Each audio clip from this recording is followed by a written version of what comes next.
1991年9月26日、NBA の10人のプレイヤーたちがバルセロナオリンピックのアメリカ代表として選出された。彼らは史上最高のチームを結成し、人はそれをドリームチームと呼んだ。This is a dream come true for me, just to be selected to the dream team. This is a team that, everyone would dream of playing on and dream of seeing. I think it's the biggest honor for me to be asked to play on the Olympic team, and I can't wait for it to come. It's an opportunity for me to make history. Not often in your lifetime you get a chance to make history.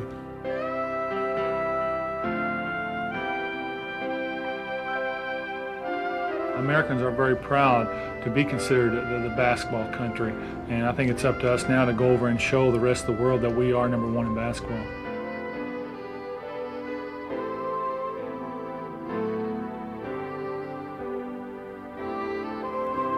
So many times America has watched us battle each other, and now they won't have to do that anymore.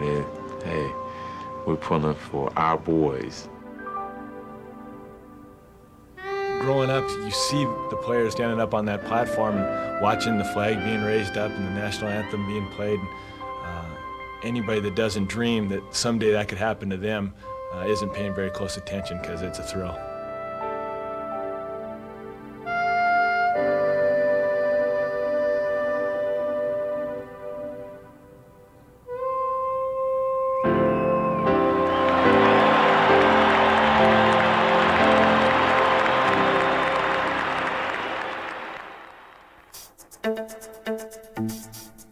このドリームチームの物語は、2人の才能あるルーキーがバスケットボールの歴史を変えた1979年に始まる。この年、マジック・ジョンソンとラリー・バードはゲームのあらゆる局面で主導権を握った。2人はリーダーとしてチームを引っ張り、合わせて8回のワールドチャンピオンに輝いた。どれほどスターがいてもチームにはリーダーがいなくてはならないのだ。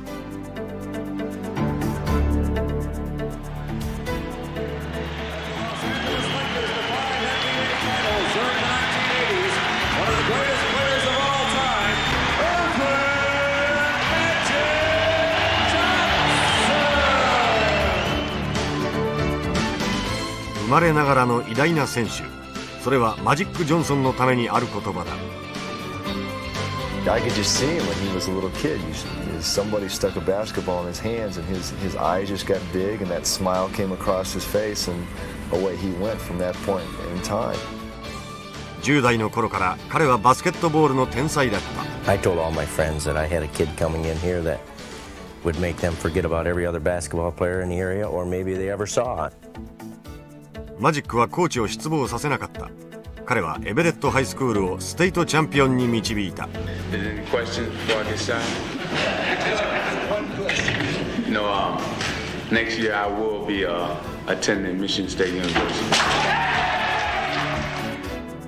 1979年、彼は NCAA チャンピオンシップでラリー・バード率いるインディアナ州立大学を破り、大学に入ってわずか2年でカレッジバスケットボールの頂点に立った。そしてこの年ロサンゼルス・レイカーズに入った彼は1980年の NBA ファイナルでフィラデルフィア 76ers を打ち破って優勝。ルーキーとして初の MVP に輝いた。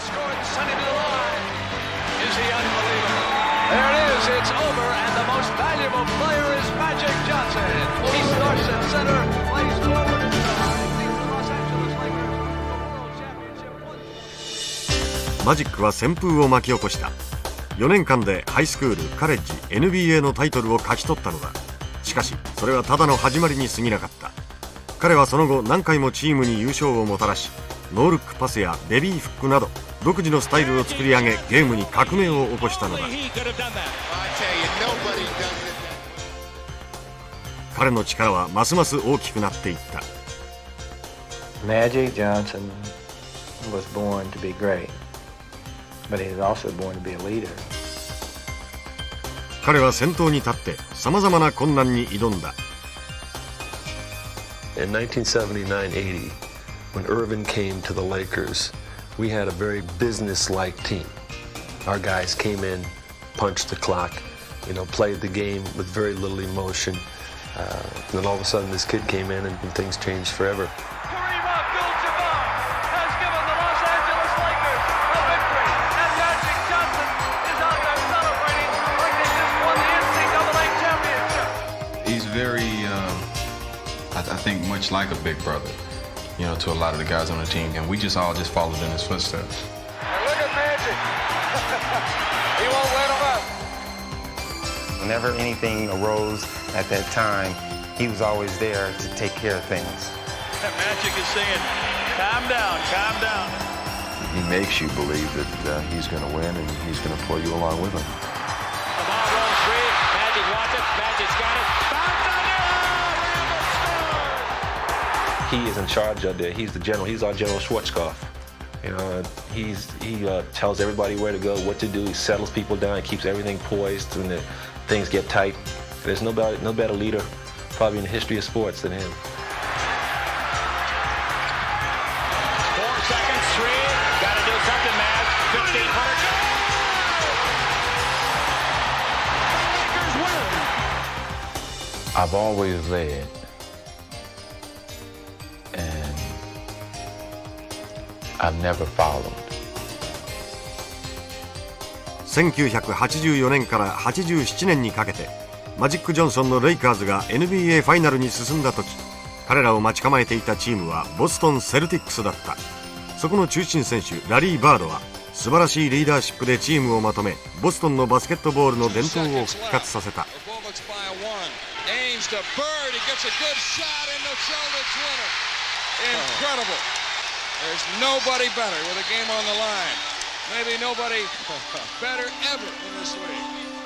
バードはマジックと共に NBA の最も優れたリーダーの一人だ。しかし彼の成功への道はマジックとは全く違っていた。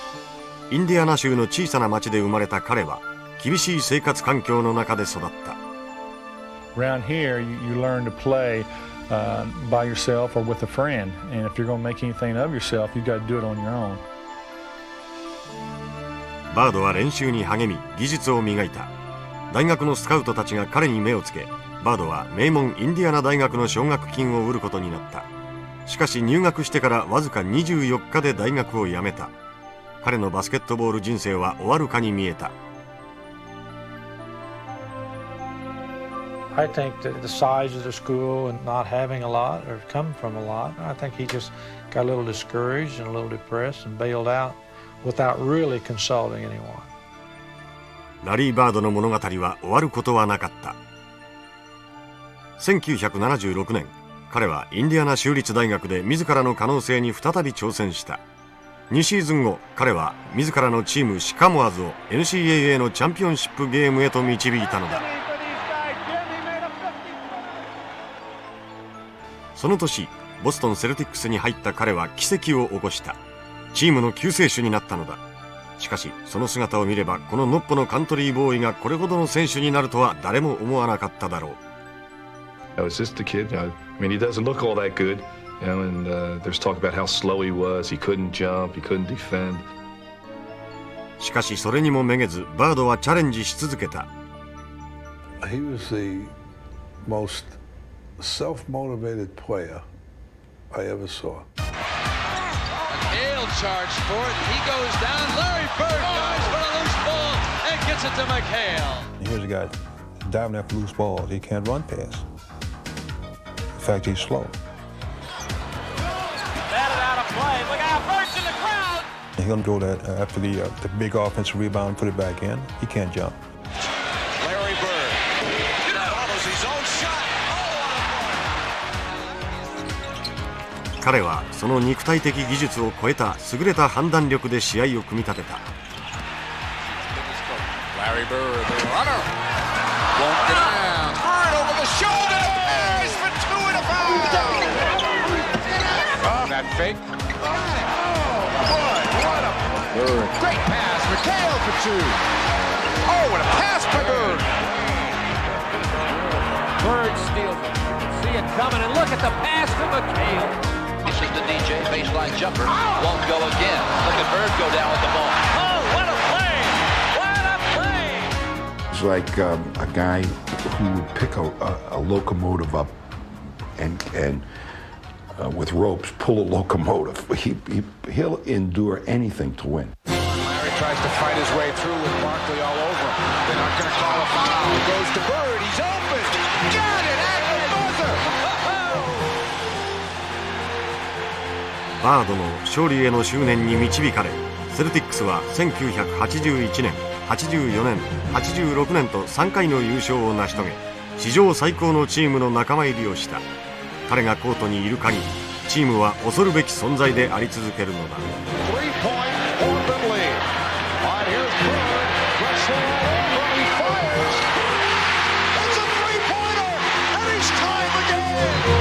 He's a leader. He is a leader of the Celtics, and he will be until he retires.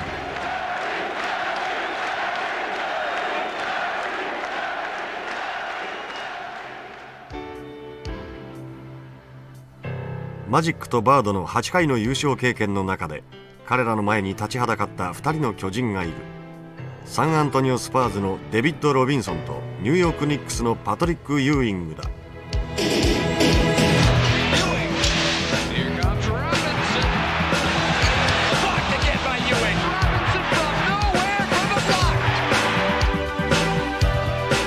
どちらも圧倒的な力を持っている。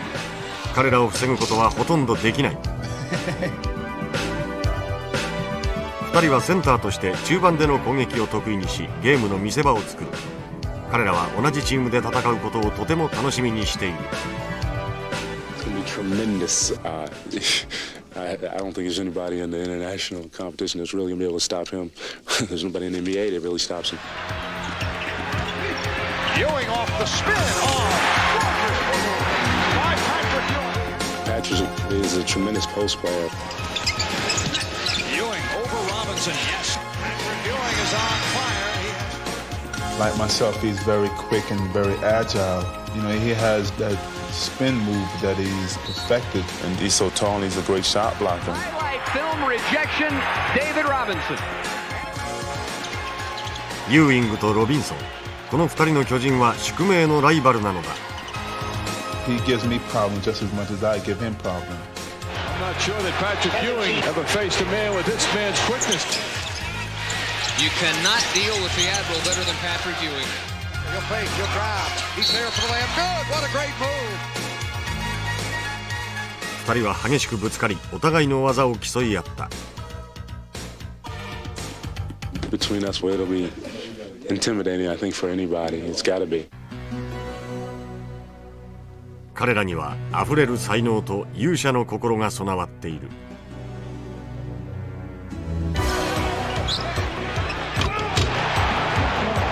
I try to dunk it as hard as possible. So the next time I go to dunk it, they'll think first before they'll try to block it. Robinson, too much on his hook, and Smith there throws it away. Robinson makes sure this time. You're coming down on a fast break and you just rise up over someone and then you dunk it. That's the most incredible feeling you could imagine. Everybody just is going crazy and you just feel like you say, ah, so good. この2人のライバル同士が今や手を結び、オリンピックのヒノキ舞台を待っているのだ。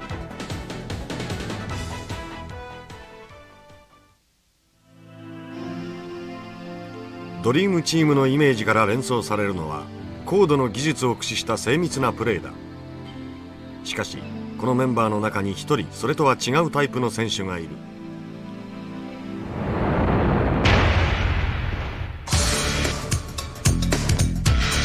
セブンティシクサーズのチャールズ・バークレイ。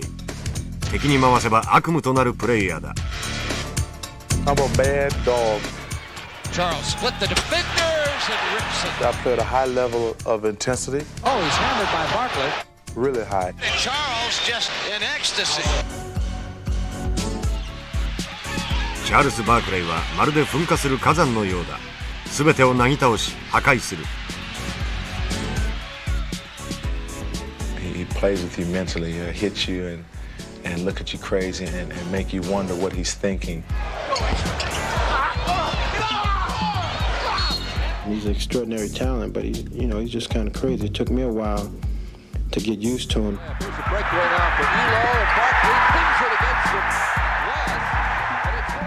ししかし注意してみればバークレーの怒涛のようなプレーは彼の戦術であることがよくわかる。 I work harder than anybody there is. I mean, there may be people who work just as hard, but nobody works harder than I do. バークレーは一流のバスケットボール選手の体格には恵まれなかった。しかし彼は素晴らしい集中力を発揮してルールすべてを変えてしまうような技の組み合わせを考え出した。 He uses his gift very well, and he plays the game a little different from everybody. 5 boards for Cliff Robinson. Whoops. The sucker play by Barkley. Does it work? Yes! Oh, brother. Phenomenal. Almost like a freak, what he's able to do. You're not supposed to be able to do what Charles does. Barkley, nice pass. Behind the pack. When Charles wants to, he can do whatever he wants to out there. There's Williams again. Bull taps it once and can't make it. Charles looks like he's just determined to take over this game. I always consider Charles Barkley one of the top 5 players in the league. He rebounds, he blocks shots, he scores, he passes the ball. Complete game. They battled into overtime. Albert King. Barkley for 3! Oh, no! しかしどれほど彼の技術が多彩であってもその勝利への情熱がなければ彼は NBA の最高のプレーヤーにはなれなかっただろう。 He gives you that raw ability, that don't quit attitude and hate to lose attitude, and will die for the game of basketball. The only thing that matters is winning when you're playing basketball out there. I mean, and I'll do whatever it takes to win. バークレーはドリームチームの他のメンバーたちとは違って見えるかもしれない。しかし彼は別の道をたどって同じゴールを目指しているのだ。彼はスーパースターのイメージを変えた。 God gave me a good package. I can play power or I can play quickness.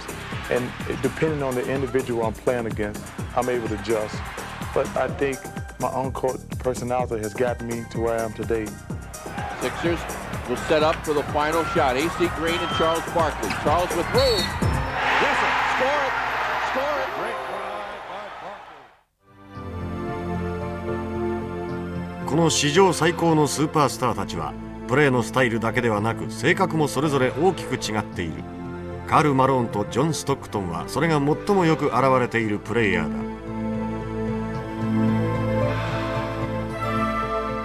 その一人ユタジャズのジョン・ストックトンは最も優れたポイントガードの一人だ。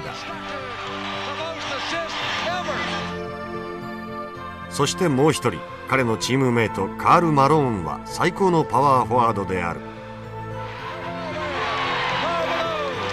しかしこの二人はスポーツ界きっての変わったコンビなのだ。 When you look at John Stockton and you look at Karl Malone, you're looking at 2 different phases of the game. One is the artist, the finesse, the Joe Montana, and that's Stockton. He has the imagination. For him, it's a dance. It's an art. On the other hand, the other guy's in the trenches. He's banging. He's hitting.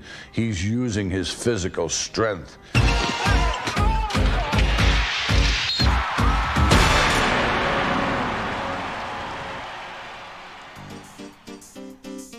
彼らはプレーのスタイルだけではなく見かけも大きく違っている。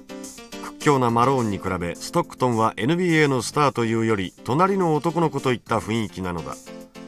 You can go out there and you can act, or you can go out there and play. I'm just out there playing, and if I give off some sort of impression, then it's unintentional. I guess it's just how I am.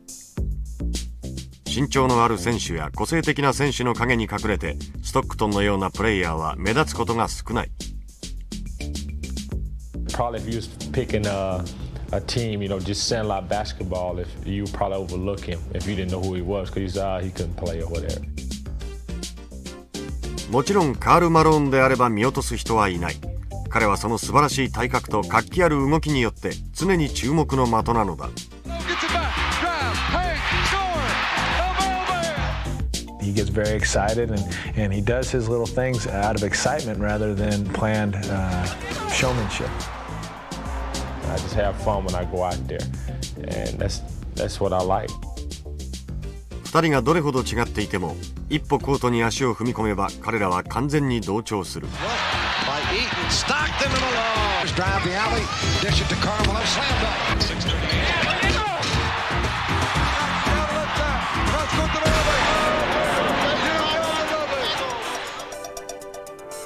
理想的なセットアップのジョン・ストックトンと究極のフィニッシャーのカール・マローン、2人は最高のコンビだ。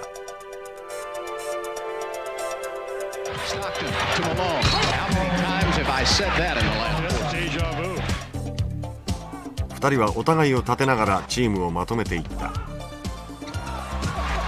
A lot of things we do together is because Carl works as hard as he does. I mean, even if he gets the rebound, he's gonna fill a lane for you, and I like to know he's there. I know he's there, and you can count on him being in the area. Stockton finds his meal ticket. Malone.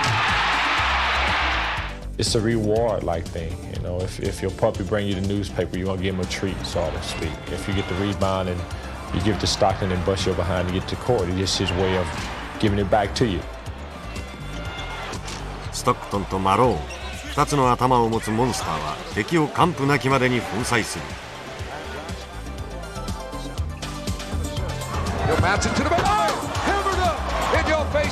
On the floor, that suddenly that combination becomes maybe the best in the history of the NBA. It's a 1-2 punch.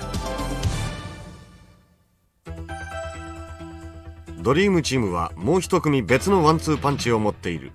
彼らは同じチームではないが、その多彩な技は勝るとも劣らない。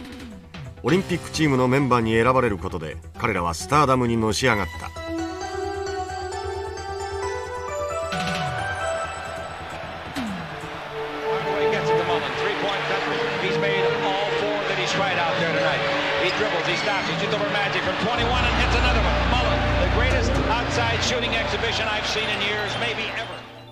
ゴールデンステイトウォリアーズのクリス・マリーンは世界で最も優れたバスケットボールプレイヤーの一人だ。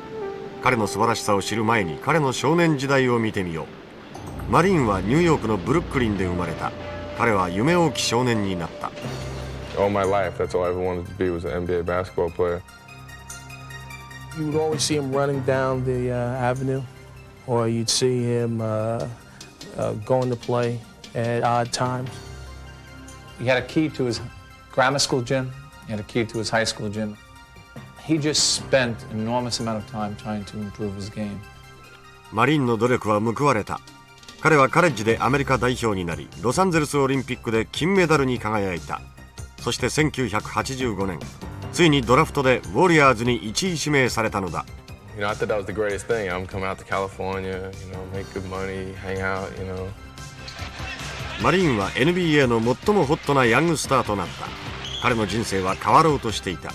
I always would put other things behind basketball and working out. That was always my priority. Little by little, the tables were being turned, you know.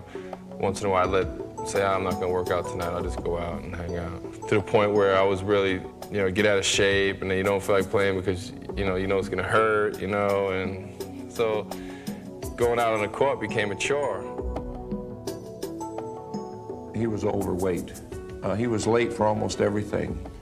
And it manifested itself really in his preparation. He wasn't prepared to play physically or mentally.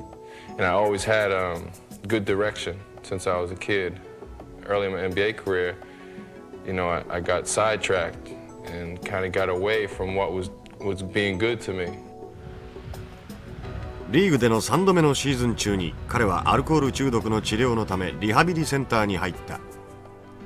Maybe that's what I needed to wake myself up. 1ヶ月半後クリスは戻ってきた。初心に帰って彼は新しくスタートを切った。The one reason that I became a good basketball player was my work ethic. After I went through alcohol rehab, I'm just back to the way Chris has always been, the way I've always been, and things have turned around. It's stolen by Mullen. He leaves Scales in the dust. He hurdles over Kite and puts it down. What he's done to this franchise is he's created a work level unprecedented in sports. Nearly stolen by Mullen, disrupted and stolen. Less than a second. そしてマリンは再び前にも勝る情熱でゲームに取り組み、スーパースターへの道を歩んでいった。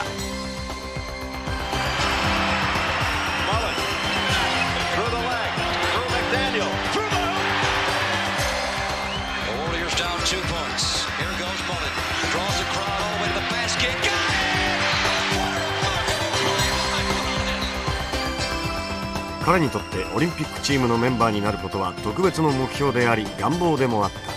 I set a goal and I get there and I knock it down, then I move it ahead. So now I just keep looking ahead. There's no finish line.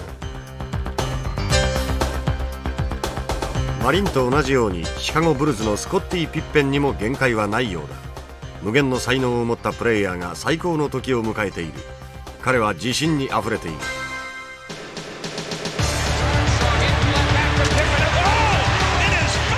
You can't go in there and be intimidated by anybody. Scottie Pippen works in for the right side. What a dunk! You got to approach the game where you put fear in other guys' heart and just go at them. Pippen on the drive, left of the lane to the rack. Whoa!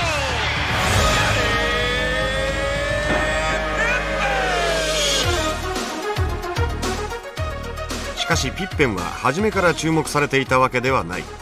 ハイスクールで1年プレーした後、あまり知られていないカレッジでプレーした。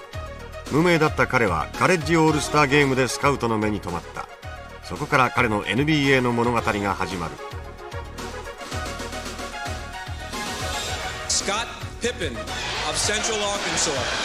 That's right, folks. You probably have never heard of Scottie Pippen. You know, after I was drafted there, you know, I now Horace Grant, one of my teammates, say, I heard him call your name, and I was like, what? Who is Scottie Pippen, you know? I laughed and I joked, but he got selected ahead of me, so I guess he got the last laugh.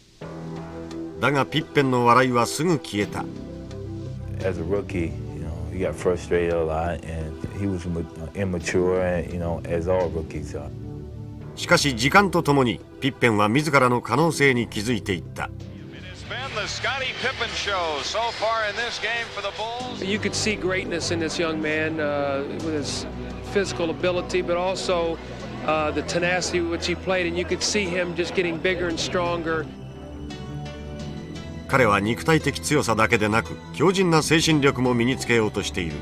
それこそが NBA で最も重要な能力なのだ。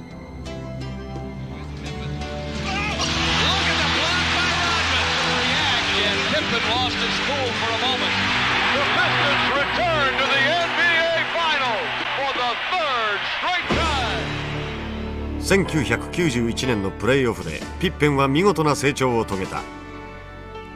No matter what they did or what they tried to do to frustrate me or take me out of the game, that, you know, I would get up and shake it off. I just kept giving all I had, and I knew for long that, you know, they would have to accept the beating that we was giving.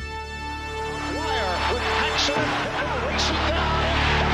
Mark for the reject. Pippen off the steal. Pippen. Yes.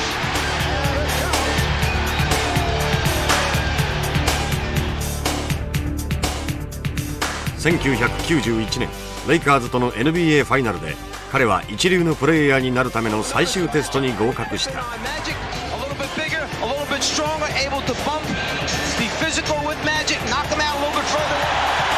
ピッペンはマジックと互角に張り合い、シカゴブルズが初めてタイトルを取るのに大きく貢献した。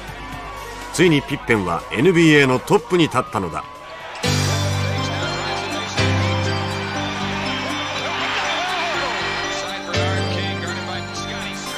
世界の10人のベストプレイヤーに選ばれた後もピッペンはハングリー精神を持ち続けた。 I try to learn the game by how I play on the floor, by how I perform, and I just try to keep building from that. The sky's the limit for the young guy. 2 seconds. 1 second. It's all over.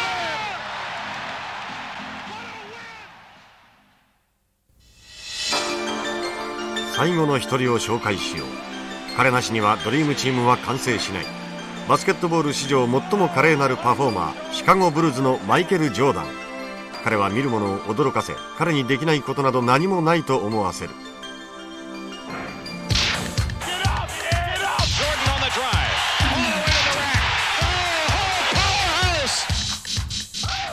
信じられないほど多彩なオフェンスの武器を持つジョーダン。彼を止めることは誰にもできない。ジョーダンの華麗なパフォーマンスは見る者すべてを陶酔させる。He's a pro's pro, and we even like to see him play when we're not playing against him. You watch him and he do something, and you be like, Jordan, fake right, go left to the base, he's inside. Reverse layup, what a move! I wish he could do that again. Pass to Michael, reverse! If he came on once a week like the Cosby Show, I'd sit there and watch. ジョーダンは史上最高のオフェンスプレイヤーの地位を築き上げた。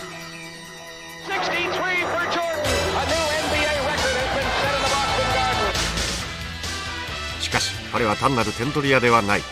He plays to win. He just doesn't play to do all the fancy things. His scoring is the most notable thing about him, but he does so many other things to make his team better. He dominates the game on the offensive end of the court, but he also dominates the game on the defensive end of the court. And that takes more away from the other team's confidence than anything that he can do offensively.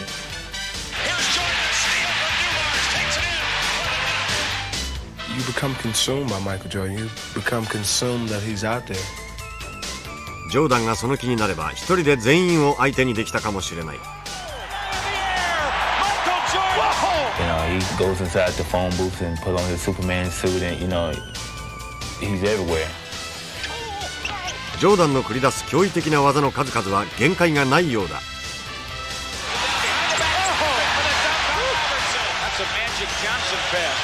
People always talk about Magic Johnson's passing ability, and they always talk about Larry Bird's passing ability, but it's rarely people really recognize Michael Jordan for the exceptional passer that he is.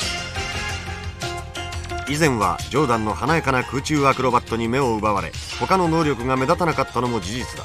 しかし現在彼は最も完成されたプレイヤーだと誰もが認めている。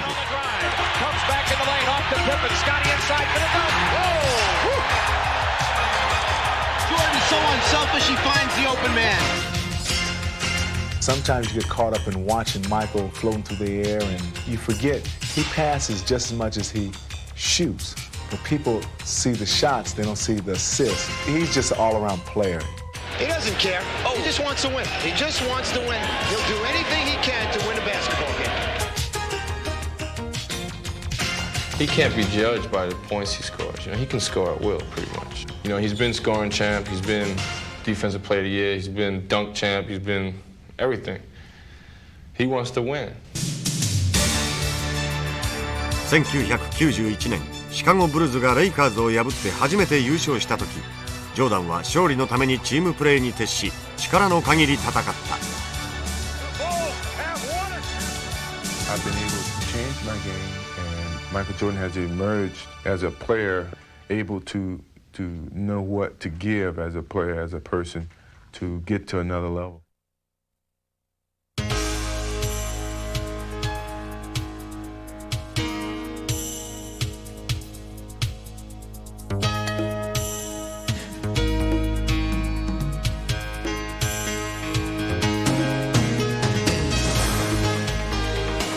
夢は実現した。1992年7月25日、スペイン・バルセロナ。ドリームチームがついに世界の人々の前に姿を現した。クライド・ドレクスラーとクリスチャン・レイトナーが加わり、さらに力を増した伝説の巨人たちはアメリカの威信をかけ、究極のバスケットボールを見せるためにやってきたのだ。人々の熱狂は凄まじかった。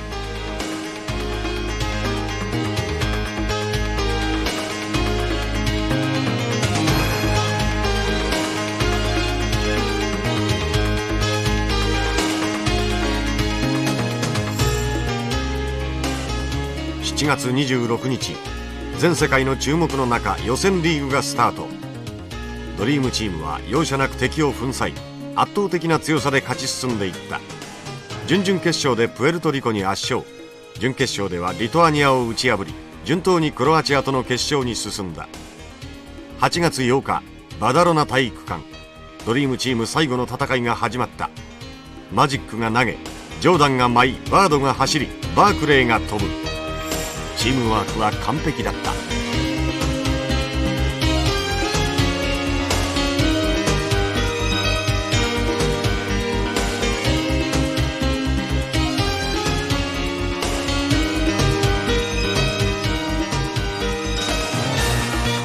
タイムアップ。